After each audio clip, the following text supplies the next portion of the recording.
Have you ever noticed how birthdays hit people differently? Some folks turn it into a full-blown event, decorations, parties, photos everywhere, notifications blowing up all day. And then there are others, nothing. No cake, no dinner, no announcement. Just another date on the calendar. So, why is that?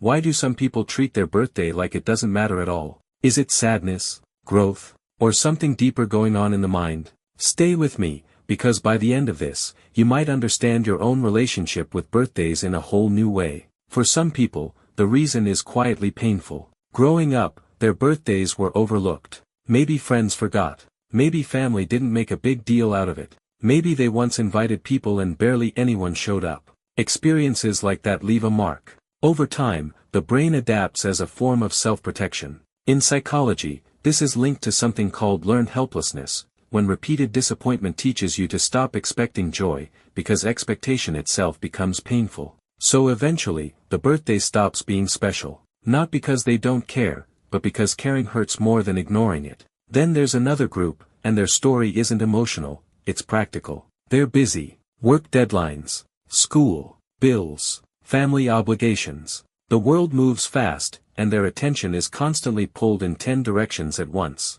The birthday arrives, and suddenly it's evening. They didn't forget. They were just overwhelmed.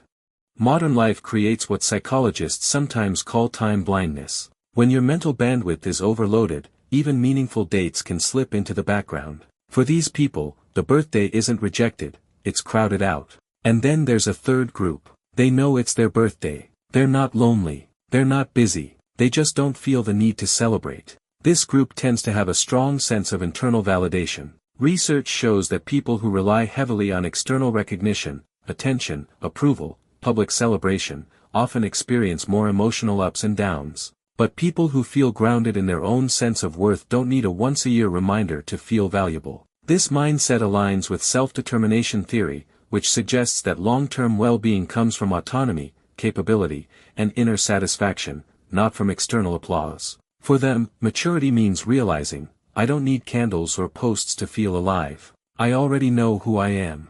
And here's the most interesting part. This approach to birthdays usually reflects how they approach life in general. They don't chase the spotlight. They don't depend on constant recognition. They find meaning in quiet consistency. That doesn't mean they never feel lonely. They're still human. It means they've learned not to wait for one specific day to feel important. So, whether you throw a big party or let the day pass quietly, neither choice is wrong. For some, ignoring birthdays comes from old wounds. For others, it's about focus and priorities. And for many, it's about peace and self-understanding. The real question isn't how you celebrate. It's why. Do you need the celebration, or have you already found it within yourself? If this changed the way you think about birthdays, you'll love the other psychology topics we explore here. Subscribe so you don't miss what's next. We break down the kind of psychology that actually explains human behavior.